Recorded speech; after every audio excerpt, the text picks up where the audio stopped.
오늘 말씀의 주제는 믿음으로 얻는 의와 거듭남에 대해서 좀 말씀을 드리겠습니다. 여러분, 우리가 하늘에 가는 유일한 한 가지 조건이 있죠. 그게 뭐 하는 거죠? 거듭나는 거죠. 요한복음에 보면 니고데모가 참 훌륭한 교인이었는데 예수님께 갔을 때 예수님이 니고데모에게 한 말이 있죠. 너 하늘나라 가려면 뭐 해야 되겠다? 거듭나야 되겠다, 이렇게 말씀했습니다. 그러면 그때까지 니고데모는 참 훌륭한 교인이긴 했는데 뭐 하지 않았다는 얘기예요? 거듭나지 않았다는 얘기입니다.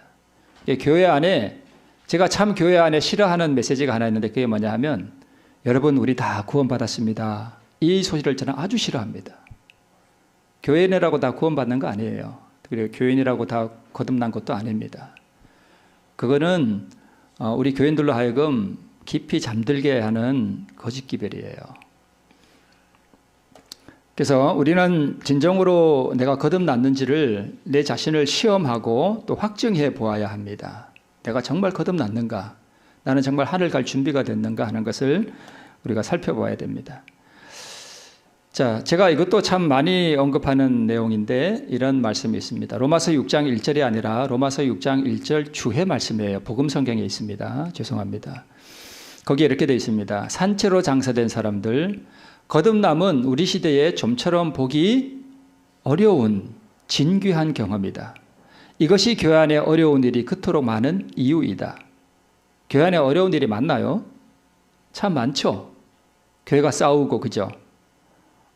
상처 주고 그런 일들이 많습니다. 교회가 그래서 막 두 쪽이 나고. 네.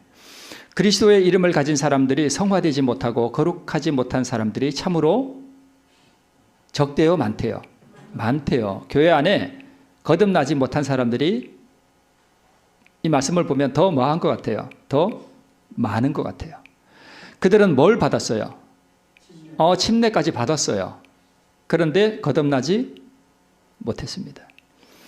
그들은 침례를 받았지만 산채로 장례를 치루었다. 자아가 죽지 않았기 때문에 그들은 그리스도 안에 있는 산 생명으로 일어나지 못하였다 하는 말씀이 있습니다. 침례는 받았는데, 침례는 무슨 예식이냐면 죽고 장사 지내고 다시 사는 경험이죠. 그런데 생물학적으로, 육체적으로는 침례는 받았는데 마음은 뭐 한 거예요? 안 죽은 거예요. 이제 좀 우스갯 얘기로, 우리 재림 교인들 왜 그렇게 말이 많냐? 왜 교인들이 이렇게 말이 많냐? 그것은 침례 받을 때 목사님이 수건으로 입을 가려서 그렇다. 그래서 입이 안 죽어서 그렇다. 그런 우스갯소리가 있습니다. 그 입을 막지 말고 그냥 물에 담궜으면 말이 없을 텐데 입이 죽어가지고 그런 우스갯 얘기가 있어요. 그러니까 침례는 받았는데 뭐는 안 죽었냐 하면 자아는 안 죽었습니다. 네. 그런데 여기 이렇게 돼 있어요. 그러므로 우리가 그의 죽으심과 합하여 침례를 받음으로 그와 함께 장사되었다 하는 말씀이 있는데, 침례는 받았는데 예수님의 죽음과 뭐 하지는 못했어요. 합하지는 못했습니다. 그렇죠. 그래서 내가 죽지 않았기 때문에 그렇습니다. 우리가 알거니와 우리 옛사람이 예수와 함께 십자가에 못 박힌 것은 하는 게 다 같은 말이죠. 네. 그래서 거듭남은 거의 모든 사람들이 깨닫지 못하는 과정이다라고 하는 이런 말씀들이 있습니다만 그냥 넘어가겠습니다. 자, 침례도 받았고요. 우리 진리를 사랑하시나요? 네, 진리 사랑하죠. 나름 신실하게 종교생활 여러분 하십니까? 11조 잘 드리시나요? 교회 출석도 잘 하시고, 오늘 뭐 여러 가지 이유 때문에 많은 분들이 못 나오셨다고 하지만 교회 출석도 잘 하시고, 또 봉사도 잘 하시고, 그죠? 또 교회 직분도 잘 행하시고, 기도하시고, 말씀 보시고, 또 건강기억도 하시고, 옛날에는 고춧가루도 안 먹는 분들이 많았죠. 전도도 하고. 그러나 이런 것으로 뭐는 될 수 있어요? 교인이 될 수는 있는데 이런 것으로 그리스도인이 될 수는 없습니다. 물론 그리스도인이 이것들은 다 하죠. 그러나 이것들을 했다고 해서 우리가 자동적으로 그리스도인이 되는 것은 아닙니다. 그죠? 아니에요. 많은 교인들이 이 사실을 까마득히 모르고 있습니다. 어떤 분들은 이런 얘기해요. 거듭나야 됩니다. 그러면 아니, 내가 지금 이렇게 교회 잘 다니고 11조 잘 드리고 교회도 이렇게 봉사하고 그러는데 뭘 또 거듭나야 되냐? 이런 분들이 많아요. 그죠? 네. 많은 교인들이 교리를 받아들이고 인정하고 신앙 고백을 하고 예배에 참석하고 교회의 일원으로서 의무를 행하면 이것이 마치 중생의 경험인 것처럼 착각합니다. 피상적인 거짓 구원의 확신을 가지고 그럭저럭 살아갑니다. 그러나 많은 교인들이 하늘의 능력을 경험한 적은 없습니다. 이게 사실이에요. 어떤 우리 교인이 예를 들어서 일요일 교인에게 개신교회 교인들에게 안식일이 일요일이 아니고 토요일입니다. 토요일이 맞습니다. 그래서 공yon 공부를 가르쳤어요. 그 이 사람이 일요일 교회를 버리고 우리 교회로 왔어요. 그럼 그 사람이 구원받은 건가요? 아니에요. 그런다고 해서 구원받는 게 아니에요. 이해가 되시죠? 교리를 인정하고 교리에 동의하고 교회를 옮겼다고 해서 그 사람이 그리스도인이 된다는 보장은 없습니다. 그리고 여러분 우리 다 구원받았습니다. 여러분 우리 다 아브라함의 자손이고 우리 다 하늘 갈 겁니다. 저는 이런 얘기 싫어한다 그랬죠. 이런 얘기를 자꾸 하면 사람들이 피상적인 구원의 확신을 가지고 그럭저럭 살아가요. 내가 이렇게 살다 보면 구원 받겠지 하고 살아가는데 삶은 변화되지 않은 분들이 참 많습니다. 자, 말씀드렸듯이 거듭남은 뭘 얻는 거라고요? 우리 교과 시간에 했죠? 의를 얻는 거예요. 성경의 총 주제가 뭐냐 하면 그리스도 우리의 의. 그게 성경의 총 주제예요. 그리스도 우리의 의. 그게 성경의 총 주제예요. 자, 이게 또 나오네요. 자,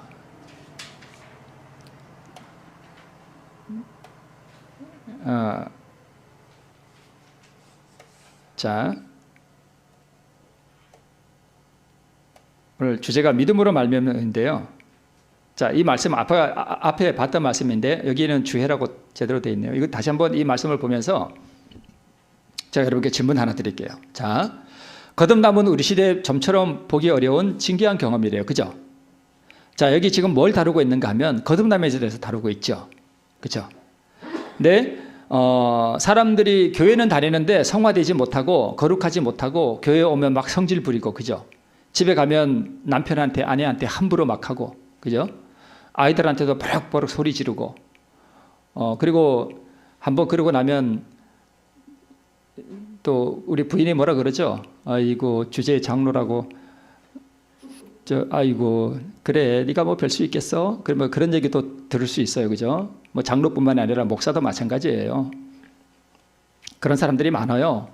침례는 받았지만 산채로 장례 치렀어요. 자, 그러면 자아가 죽지 않았기 때문에 그들은 그리스도 안에 있는 산 생명으로 일어나지 못하겠다 그랬는데, 그리스도 안에 있는 산 생명으로 일어나는 것 자체가 사실 거듭남이에요. 그죠? 거듭남이에요. 그러면 여기에 거듭남이 뭐와 아주 깊이 연관되어 있다고 보이나요? 너무 어렵지는 않나요? 자, 그러면 이 말씀을 우리가 자세히 한번 연구해 보면 뭐 하면 거듭난다는 얘기예요? 그렇죠. 그렇죠. 우리가 하늘을 가려면 유일한 한 가지 조건은 거듭남이에요. 그죠? 그럼 여기에 이 말씀을 가만히 보면, 들여다보면 보여요. 거듭남은 뭐 함으로 이루어진다? 자아가 죽음으로 이루어진다는 거예요. 그렇죠? 자아가 죽음으로. 자아가 죽으면 거듭남이 이루어져요. 교회 안에 어려운 일이 참 많습니다. 그렇죠? 직원에서 싸우고 참 어려운 일들 많이 들리잖아요. 그죠? 이유는 중생의 경험, 즉 거듭남의 경험이 없는 무림한 그리스도인들이 교회 안에 많기 때문에 그래요. 침례는 받았습니다. 그러나 죽지는 않았습니다. 자아가 안 죽었어요. 그러므로 거듭남은 자아의 죽음과 뗄 수 없는 관련이 있습니다. 거듭나려면 자아가 죽으면 돼요. 살아가는데 불안하죠. 요즘 참 경기도 어렵고, 그죠? 불안하고 어렵고 근심도 많고 고민되는 것도 많고 성질 나는 것도 많고 참 그런 것들이 많아. 번잡스러워. 사는 게 너무 힘들어. 이걸 한 방에 해결하는 게 뭔지 아세요? 거듭남이에요. 의가 들어오면요, 이런 게 다 사라져 버려요. 우울증, 조급증 다 사라져 버립니다. 그렇다고 완전히 사라져서 아예 없어지는 건 아니에요. 좀 제가 너무 또 오버하는 게 아닌지 모르겠습니다. 다른 말로 거듭남은 곧 자아의 죽음으로 이루어집니다. 그러면 여러분, 거듭나려면 뭐만 죽으면 돼요? 자아만 죽으면 돼요. 자, 자아가 죽지 않았기 때문에 그들은 그리스도 안에 있는 산 생명으로 일어나지 못했대요. 그러면 자아가 죽으면 그리스도 안에 있는 산 생명으로 일어날 수 있다는 얘기입니다. 그렇죠? 자, 그러면 자아가 죽으면 그리스도 안에 있는 산 생명으로 일어난다 그랬으니까 아까 얘기해 보니까 믿음으로 얻는 의와 믿음으로 얻는 생명, 믿음으로 얻는 품성, 구원, 사랑, 순종, 이게 다 같은 거죠. 그러면 그리스도 안에 있는 산 생명으로 일어난다는 얘기는 거듭나면 하나님께서 우리에게, 거듭날 때 하나님께서 우리에게 뭘 주신다는 뜻인가 하면 그분의 의를 주신다는 거예요. 이 의를 예수님께서 만드시기 위해서 이 땅에 오셨잖아요. 그죠? 그러면 이 의를 우리에게 주시고 우리를 본질적으로 우리를 부활시키려고 예수님께서 지금 준비하고 계셔요. 그죠? 그러면 우리가 본질적인 부활, 즉 이 의를 받고 생명을 받으려면 뭐만 하면 되는가 하면 자아만 죽으면 돼요. 그러면 뭐 할 수 있다고요? 거듭날 수 있습니다. 그래서 거듭나고 그리스도의 의를 받으면 품성도 변화됩니다. 네. 그게 구원이에요.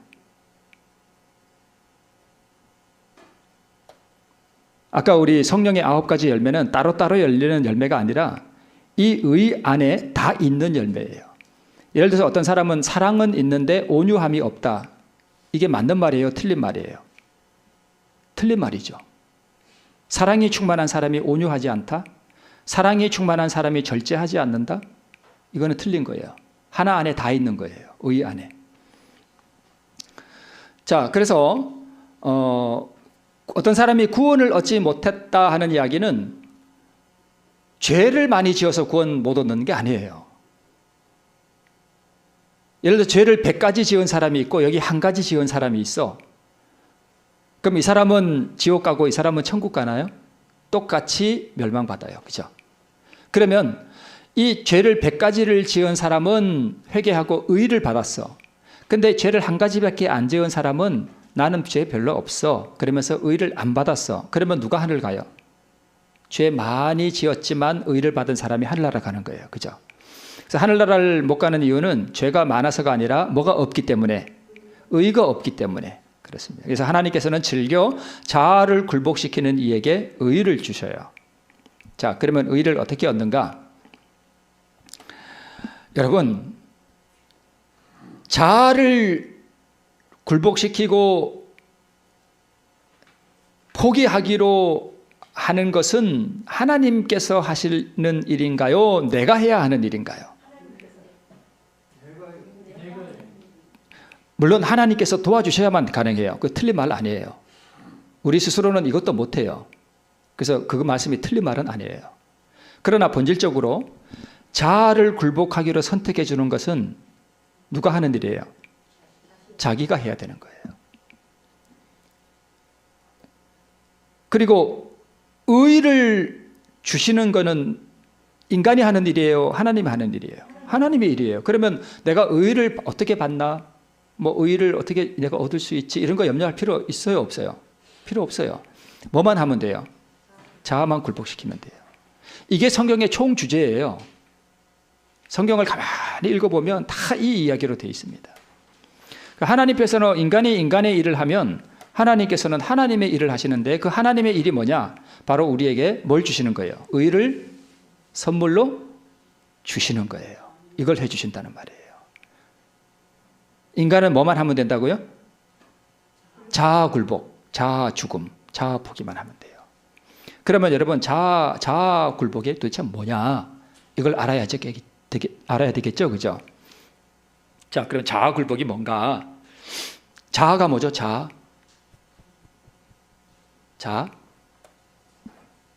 자, 보세요. 교회정원 5권 310쪽에 이렇게 되어 있습니다.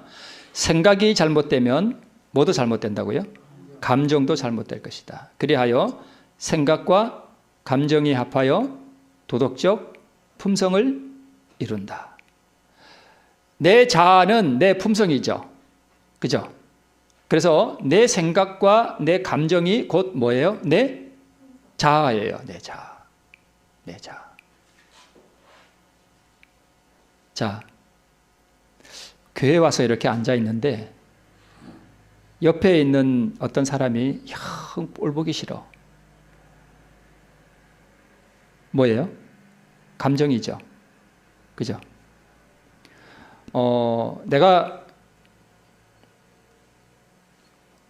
제가 옛날에 목회하던 어떤 곳에 어떤 장로님이 이런 말씀하세요.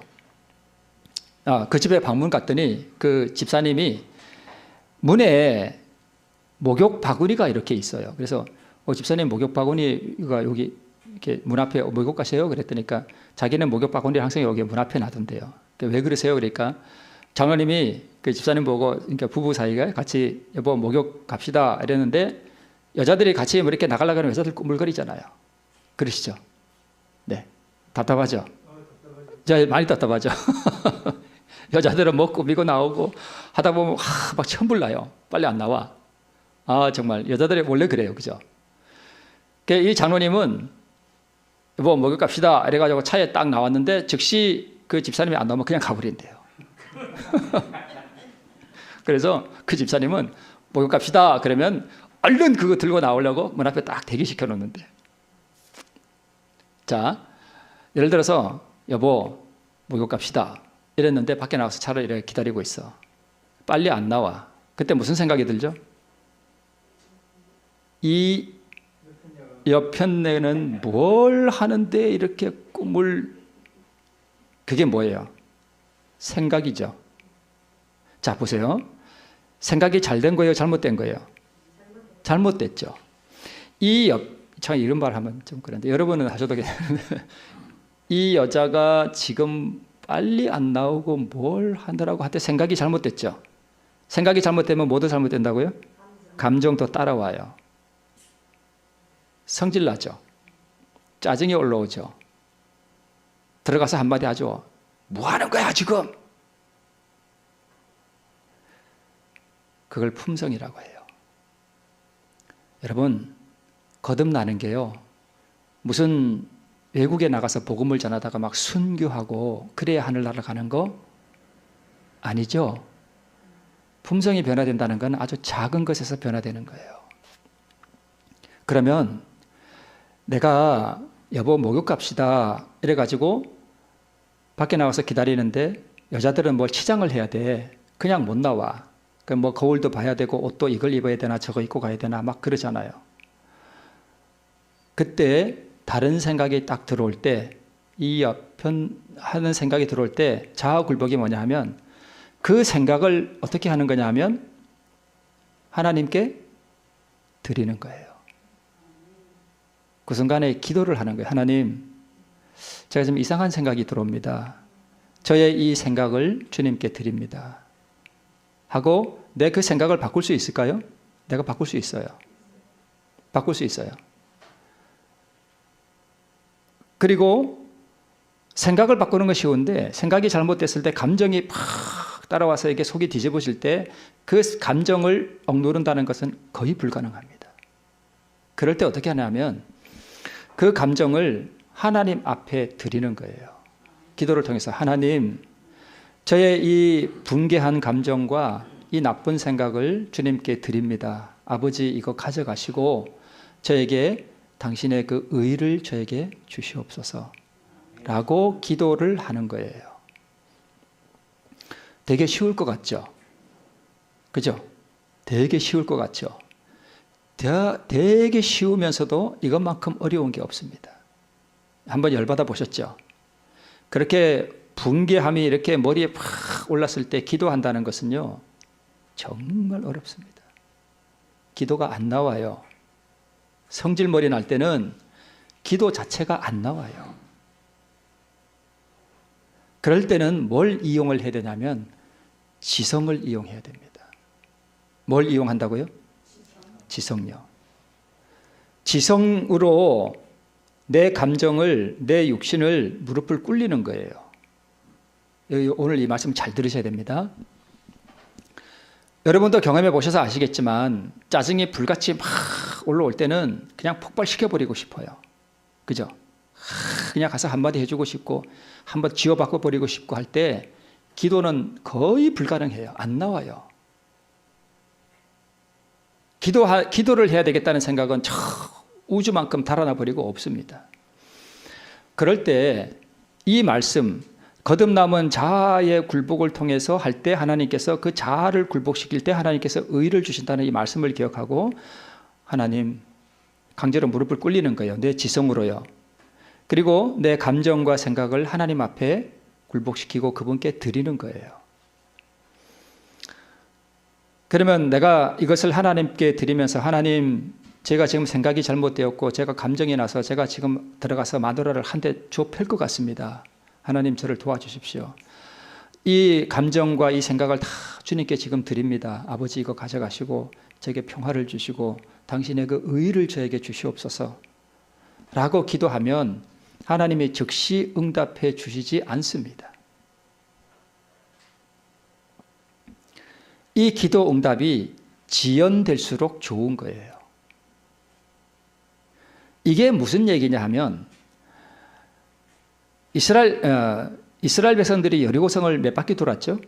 6일 동안은 한 바퀴 돌고 마지막 날에는 일곱째 날에는 7바퀴 돌았죠. 총 몇 바퀴 돌았어요?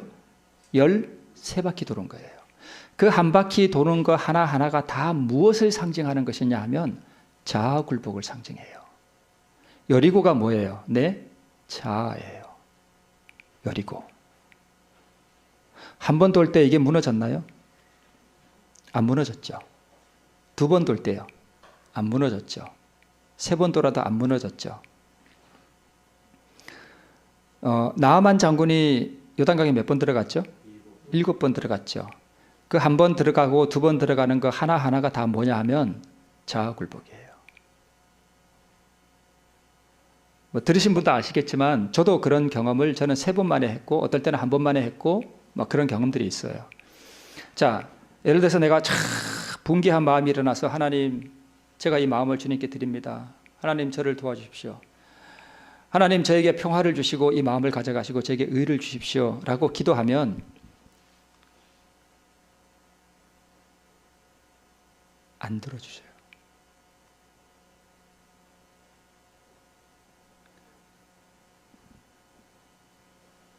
다시 또 도전해요. 2번째, 3번째. 물론 한 번만에 될 수도 있어요. 하나님께서 들어주실 때가 있어요. 그럴 때 하나님께서 그 마음이 완전히 하나님 앞에 굴복시키고 드릴 때 어느 순간 하나님께서 그에게 뭘 주시냐면 평화를 주셔요. 조금 전까지 그 분개한 마음 다 사라져버리고요. 마음이 한없이 평화로워져요. 그걸 의라고 하는 거예요. 예수님과 제자들이 갈릴리 바다를 건너고 있었죠. 근데 그 갈릴리 바다에 뭐가 일어났죠? 풍랑이 일어났죠. 갈릴리 바다가 뭘 상징하냐면 우리 마음을 상징해요. 뒤집어지는 거예요. 남편이 꼴보기 싫어가지고 저 인간을 정말 저는 좀 불우한 환경에서 자랐어요. 그래서 저희 어머니가 무슨 말을 했냐면 저희 어머니가 항상 아버지한테 맞아가지고 막 여기 멍이 들고 그랬거든요. 막 계란 가지고 이렇게 막 비비고 그랬어요. 저희 어머니 가끔 이런 말씀을 했었어요. 소리 안 나는 총이 있었으면. 소리 안 나는 총이 있었으면. 무슨 뜻인지 아시나요? 그런 극한 감정이 올라올 때 그걸 하나님께 온전히 굴복하고 그걸 하나님께 드리면 하나님께서 그 마음 가져가시고 우리에게 뭘 주시냐면 평화를 주셔요. 그걸 의라고 하는 거예요. 풍랑이 일어났죠. 그 풍랑이 일어나는 게 우리의 뒤집어진 마음을 상징해요. 근데 제자들이 물을 퍼내도 이 물이 아무리 퍼내도 이게 되나요? 안 되나요? 안 되죠. 이 제자들이 나중에 예수님께 우리 살려달라고 빌죠. 간구하죠. 그때 예수님께서 잠잠하라 고요하라 하시죠. 우리가 이 생각과 감정을 하나님 앞에 완전히 굴복시키고 하나님께 드리면 하나님께서 우리 마음의 바다에 오셔서 뭐라고 말씀하시는가 하면 잠잠하라 고요하라 라고 말씀하셔요. 그때 우리의 마음이 한없이 평화로워져요. 잔잔해집니다. 그걸 구원이라 그러는 거예요. 그걸 의라고 하는 거예요. 날마다 그렇게 살으라는 거예요. 매 순간마다 오늘 한번 하고 끝나는 게 아니라 내일도 모레도 그렇게 계속해서 내 자신을 굴복시키고 살아가라는 거예요. 그게 거듭남이라는 거예요. 그래서 거듭남은 한 번의 일이 아니라 날마다 거듭나는 거예요. 그것을 사도 바울은 뭐라고 표현했는가 하면 나는 날마다 죽노라라고 표현했습니다. 그 위대한 사도 바울도 자아가 있었을까요? 자아가 있었어요. 충동하고 올라오는 그런 것들이 있었단 말입니다.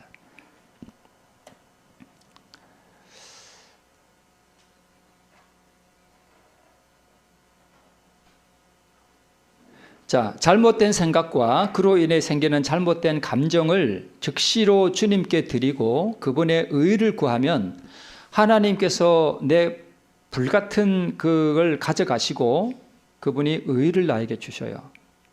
그러면 내 마음이 평화로워져요. 조금 전까지는 그렇게 미웠던 내 마누라가, 내 부인이 어떻게 볼까요? 불쌍해 보여요. 사랑스럽게 보여요. 내 남편도 제가 어떤 이야기를 들었냐면 이 믿음으로 말미암는 의의 이 말씀을 듣고 실천한 어떤 분이 자기 남편과 이혼을 생각하고 있다가 지금은 자기 남편을 너무 사랑하게 됐다 하는 이야기를 들은 적이 있습니다. 간접적으로. 실천해보면 이 의가 삶 속에서 경험되어질 수 있다는 것을 알 수 있습니다. 근데 교회를 다니면서 뭐 부활이 어떻고 뭐 죽음이 어떻고 아무리 공부해도요, 이 자아 굴복이 무엇인지를 우리가 분명히 깨닫고 삶 속에서 이것을 실천해보고 하늘에서 오는 그 능력, 내 감정을 누그러뜨리고 성난 갈릴리 바다같이 풍파가 있는 내 마음을 하나님께서 잔잔하게 해주시는 그 하늘의 능력을 경험해보지 못한 사람들이 많다는 거예요. 그래서 교회 안에 문제가 많이 생기고 불화가 많이 생기고 내 아이들이 나를 보고 떠나가고 남편과 아내가 싸우고 이런 일들이 그래서 생긴단 말이에요. 내 자아만 죽으면 내 가정에 뭐가 임할까요? 평화가 임해요. 교회 안에도 보면 괜히 쓸데없이 막 이렇게 한마디 하는 사람들이 있어요. 그 자아가 굴복되지 않아서 그래요. 자아가 굴복되면 그냥. 자, 의는 온유, 사랑, 평화, 구원, 생명, 영광, 성품 이 모든 것들이 다 의라고 하는 것입니다. 자, 종로의 계단에 있는 말씀을 잠깐 볼게요. 선과 성결에 대한 욕망은 좋기는 좋으나 만일 그것만으로 그친다면 그것은 아무 소용도 없다. 저 정말 착해지고 싶어요. 저 구원받고 싶고 저 성품이 변화되고 싶어요. 하고 기도하는 거 좋아요? 좋아요. 참 좋습니다. 그런데 그렇게 기도로 그친다면 아무 소용없습니다. 많은 사람은 그리스도인이 되려고 희망하고 소원만 하다가 어디 들어간다고요? 멸망에 들어간대요. 왜 멸망에 들어가는가 하면 저들은 저희 마음을 하나님께 뭐 하는 데까지 이르지 않아요. 바치는 데까지 이르지 않는데요. 이게 무슨 얘기냐면 나의 어떤 잘못된 생각들과 나의 감정들이 있잖아요. 막 이렇게 올라오죠. 그러면 그것들을 즉시 하나님께 뭐 하는 게 자아굴복이라고요? 바치는 거예요. 하나님, 저의 이 성질머리를 주님 앞에 바칩니다. 저의 끌어오르는 감정을 주님 앞에 바칩니다. 하나님 이거 받아주시고 저에게 의를 주세요. 그걸 안 한다는 거예요. 그걸. 그래서 오늘 우리 부안교자님도 그 기도하신다 그러는데 그 기도 참 좋아요. 그 기도하셔야 돼요. 그런데 그 기도를 하시면 하나님께서 그 기도 응답을 어떻게 해주시냐면 그 기도한 날 열받는 일을 하나님께서 주셔요. 아 그래? 네가 참 그렇게 온유하고 싶어 하는구나. 알았다. 내가 너의 기도를 응답해 줄게. 하고 누구를 보내는가 하면 속을 싹싹 긁는 사람을 하나 옆에 보내줘요. 그럼 그게 기도 응답이에요. 그러면 하나님께서 나에게 오늘 내 기도 응답을 이제 해 주시려고 이 사람을 보내셨구나. 왜 그러냐 하면 내가 정말 하나님의 마음을 닮은 그런 사람으로 변화되려면 기도만 한다고 변화되지 않고요. 그 기도의 응답을 통해서 어떤 그러한 온유를 믿음으로 행할 수밖에 없는 상황을 하나님께서 허락해 주셔요. 그러면 그때에 이것이 기도 응답이라는 것을 알고 그 속을 빡빡 긁어가지고 속이 싹 뒤집어지려고 할 때 그걸 하나님 앞에 바치고 하나님 앞에 드릴 때에 그때 사람이 변화된다는 거예요. 그죠? 그래서 어려운 일이 생기고 문제가 생기고 열받는 일이 생길 때는 뭐라고 생각하셔야 되는가 하면 하나님 오늘 제가 변화될 수 있는 절호의 기회를 저에게 주시는군요. 하나님 감사합니다. 하고 뭐 하면 되는가 하면 마음을 하나님께 뭐 하면 돼요? 여기 말씀대로 바치면 돼요. 그러면 돼요. 마음을 바치는데 참 안 될 때가 있어요. 포기하지 말고 끝까지 포기하자고. 그러니까 7번 들어간다는 얘기는 완전하게 굴복한다는 얘기예요. 그죠? 완전히 그걸 주님 앞에 드리면 하나님께서 그렇게 해주십니다. 정로계단 43쪽에 온 마음을 반드시 하나님께 뭐 해야 하나니? 바쳐야 하나니 만일 그렇게 아니하면 우리를 하나님의 형상으로 회복시키는 그 변화가 우리에게서 결코 생길 수 없는 것이다. 여러분 이 자아굴복이라는 말씀을 모르고 이 말씀을 읽으면 아니 마음을 하나님께 바친다는 게 무슨 뜻이지? 그렇게 생각할 수 있잖아요. 그죠? 이게 도대체 무슨 얘기야? 어떻게 해야 내가 마음을 바치지? 모를 수 있거든요. 근데 이 마음을 바친다는 뜻이 바로 자아굴복을 말해요. 비단 성질머리만이 아니라 이런 것도 있어요. 교만한 생각들이 있죠. 남이 이렇게 업수히 여겨지는 생각이 있죠. 나보다 못한 어떤 사람이 나한테 와서 이렇게 충고할 때 우리 무슨 마음이 생기죠? 별 것도 아닌 게 와가지고 무슨 값을 떨고 있네 하는 마음이 싹 생기죠. 그렇죠? 그럴 때 그걸 하나님 앞에 바쳐야 돼요. 하나님, 제가 지금 교만한 마음이 저에게 들어왔습니다. 이것을 제가 주님 앞에 드립니다. 하나님, 저보다 한참 못하다고 생각하는 이 사람을 제가 존경하고 사랑할 수 있는 그 의의를 저에게 주십시오. 하나님, 그 의의를 저에게 주세요. 그게 자아굴복이에요. 그런 걸 안 하기 때문에 교회 안에서 자꾸 그렇게 문제가 많이 생기는 것입니다. 그게 하나님께 마음을 바치는 거예요. 근데 이 자신을 바치는 일은 여기 밑에 보니까 고투가 요구된대요. 고투가 뭐예요?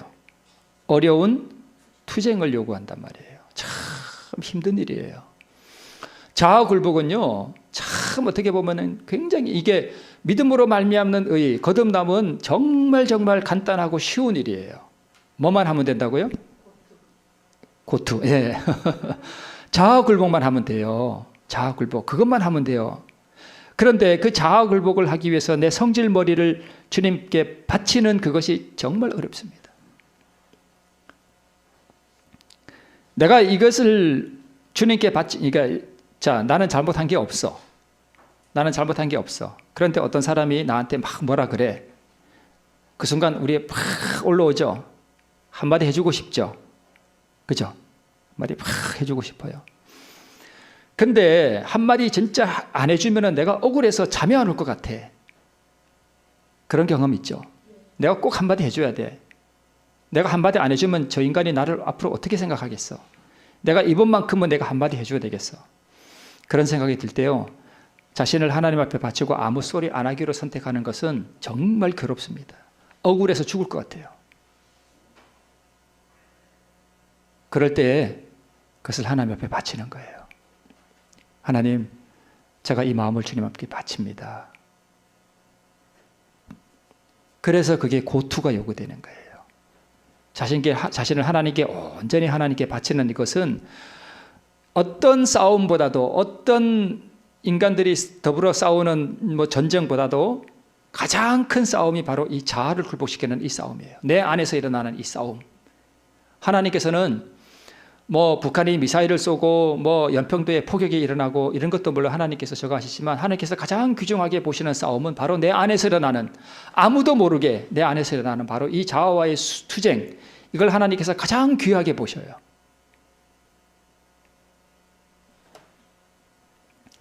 자, 그래서 믿음으로 말미암는 의는 두 가지로 이루어져요. 하나는 자아의 굴복, 하나는 그리스도의 의. 이게 성경 전체의 주제예요. 전체예요, 이게. 1번은 누가 할 일이라고요? 내가 해야 될 일이에요, 1번은. 2번은요? 이건 하나님께서 하시는 일이에요. 그래서 이거는 내가 관여할 거 없어요. 나는 뭐만 하면 돼요? 자아 굴복만 하면 돼요.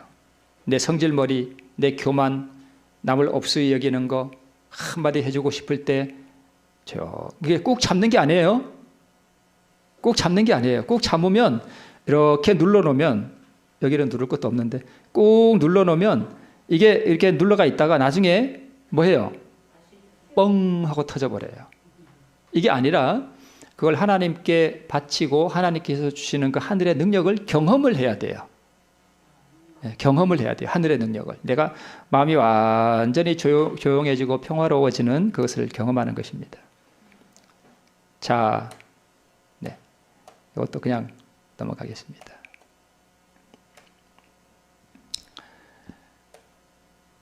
자, 이게 나 아자거든요. 자, 이게 나예요, 나. 근데 이 한문이 가운데를 딱 자르면 이게 두 글자가 합해진 거예요. 나 아자가. 왼쪽에 있는 건 손수자고요. 오른쪽에 있는 건 창과자예요. 그래서 내가 누구냐 하면 손에 뭘 들고 있는 거예요? 창 들고 있는 거예요. 이게 참 기가 막힙니다. 그러면 의는요, 위에 이렇게 된 거는 양양자예요. 그죠? 그 밑에는 또 내가 있어요. 나. 그죠? 창을 들고 있는 나의 모습이 있어. 그러면 창을 들고 있는 나의 모습을 누구한테 바치면, 어린 양 대신 예수님께 뭐 하면요, 바치면 그분이 나에게 뭘 주셔요? 의를 주셔요. 한문이 기가 막혀요. 이게 한문이 이 성서적인 지식, 기본적인 성서적인 바탕에서 만들어진 게 한문이에요. 왼쪽에 있는 창든 사람은 사울이고 이 사람은 다윗이거든요. 사울은 천천히요, 다윗은 만만히로다 했을 때 사울 왕의 마음속에 뭐가 올라왔어요? 질투. 남자의 질투는 정말 무섭습니다. 이게 자아예요. 자, 그러니까 보세요. 다른 사람은 다른 사람에게서 영광을 받고 나는 무시를 당할 때 속에서 뭐가 올라와요? 질투. 참 무섭습니다. 질투. 그 질투가 막 올라올 때 나를 버려야 돼요. 하나님, 제가 무시당하고 사람들에게 인정받지 못하고 내 친구는 높임을 받는데 나는 지금 무시를 당하였고 아무도 나를 알아주지 않지만 아버지, 나를 내 영광을 주님 앞에 던져버립니다. 이것을 주님 앞에 버립니다. 하나님, 내가 영광을 받고자 하는 이것들 다 주님 앞에 버립니다. 하나님, 이것을 가져가시고 내가 하나님의 하늘의 그 의를 나에게 주시옵소서. 이것도 자아 굴복이에요. 그렇죠? 질투.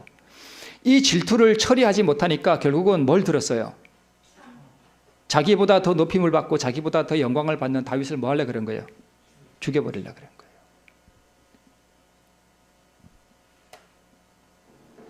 자, 여기 나오잖아요. 여러분 힘들지 않으세요? 괜찮나요? 네. 자, 목사에게 보내는 권면에 이렇게 말씀하고 있습니다. 자, 믿음으로 의롭게 된다는 게 뭐냐? 그것은 인간의 영광을 어디 속에 묻어버리고, 티끌 속에 묻어버리고, 인간이 자기 힘으로는 할 수 없는 일을 인간을 위해 해주시는 하나님의 역사이다. 말이 조금 어려운 듯한데, 녹색 글씨는 누가 하시는 일이에요? 하나님이 하시는 일이에요. 그죠? 그러면 붉은 글씨는요? 내가 해야 될 일이에요. 요걸 안 해가지고 사울이 결국 죽었어요. 그죠? 나보다 누가 더 영광을 받아요, 지금? 다윗이 더 영광을 받아. 전쟁에서 돌아왔는데 여인들이 청하하면서 자기는 왕인데 자기는 영광을 1000배께 안 돌리고 자기 신하인 다윗에게는 영광을 얼마나 돌려요? 만을 돌려. 질투가 팍 끌어올랐어. 여러분, 사울이 왜 죽었냐 하면 요것 때문에 죽은 거예요.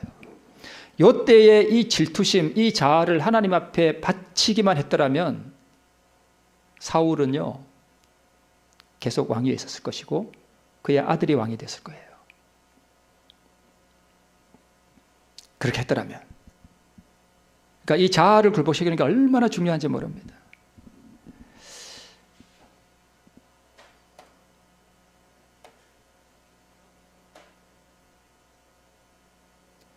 자, 이제 결론입니다. 마음을 다 하나님께 바칠 때에 평화와 기쁨과 사랑이 샘솟고요. 이것을 의라고 하고요. 이 상태를 순종이라고 합니다.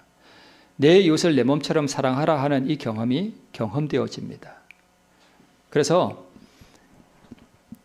여러분, 성경을 읽는데 이게 나하고 아무 상관없는 달나라 이야기 같이 느껴진다. 그게 왜 그런가 하면 경험이 안 돼서 그래요. 그러면 이게 달나라 얘기예요. 나와 아무 상관없어요. 다른 말로 하면 그렇게 성경이 읽혀진다면 구원받은 게 아니에요. 구원을 받은 사람은 이 성경에 있는 말씀이 내 경험과 같다는 걸 아는 사람이에요. 경험적으로. 그게 구원받은 사람이에요. 그럼 그런 사람은 어떻게 그렇게 아느냐? 자아 굴복을 했을 때 하나님께서 주시는 그 평화와 의를 경험해 봤다는 뜻이에요. 그게 구원받은 사람이에요. 그래서 이것을 믿음으로 말미암는 의라고 합니다. 네. 매 순간 자기를 굴복시키고 자기를 부인하고 하나님의 뜻에 굴복하고 자기 생각과 감정을 즉시 하나님께 드리면 이것이 참으로 어려운 투쟁이 오고되지만 하나님께서 의를 주신다는 것입니다. 이게 구원이고 이게 거듭남이에요. 거듭남 경험하는 게 어려운가요? 쉬운가요? 그러니까 복잡한가요? 간단한가요? 간단해요. 아주 간단해요. 구원받는 게 복잡한 게 아니에요. 그래서 시골 할머니도 구원받을 수 있어요. 그렇죠? 글자 하나도 몰라도 구원받을 수 있어요. 그런데 하버드 신학과를 나온 신학자는 구원 못 받을 수도 있어요. 쉽죠? 간단하죠? 근데 뭐가 어려워요? 그걸 굴복시키는 것 자체가 정말 고통스러워요. 그러나 지성을 이용해서 자기를 뭐 시키기로 결정해 줘야 돼요?